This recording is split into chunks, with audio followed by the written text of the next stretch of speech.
Hey everyone, welcome back to our channel. For today's video, we will walk you through the process of connecting Google Drive to OneDrive with Zapier. But before we dive into all of it, make sure you hit the subscribe button below and ring the notification bell so you never miss out on our latest content. Connecting your Google Drive to OneDrive with Zapier will allow you to automate the transfer of files between Google Drive and OneDrive, and you can easily collaborate with colleagues or clients who prefer different cloud storage platforms. You can use this integration to automatically back up your sync files between the two services, ensuring data redundancy and continuity.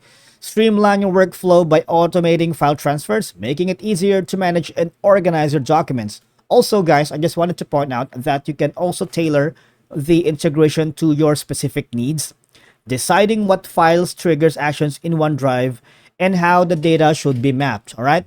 Also, keep it simple. Keep files up to date across both platforms with changes in one service reflected in the other in near real time. So how do we do that? First, we gotta go here in Google Drive integrations right here. So if you've watched some of our past videos, all we gotta do is click the orange button here. Okay, Zapier supports integration with a wide range of other apps, allowing you to connect Google Drive and OneDrive to other tools and systems in your business ecosystem, depending on your needs and goals.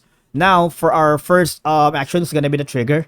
That's our Google Drive, and if you see the plus sign here, click that, and we have to search for our OneDrive.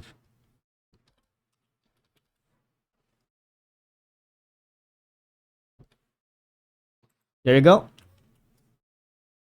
Okay, so for us to be able to integrate these two apps, first you have to get your Google account ready as well as your OneDrive account. So you will authenticate these apps for them to be able to set up the automation process. All right. So here, click this, and you will be asked for your account as well as the OneDrive. And once it's set up, the integration runs in the background with a minimal ongoing maintenance right here. And what will happen is once you authenticate this app, you don't have to worry because Zapier will do the rest for you. All right. Thank you so much for watching, and I'll see you all in the next video.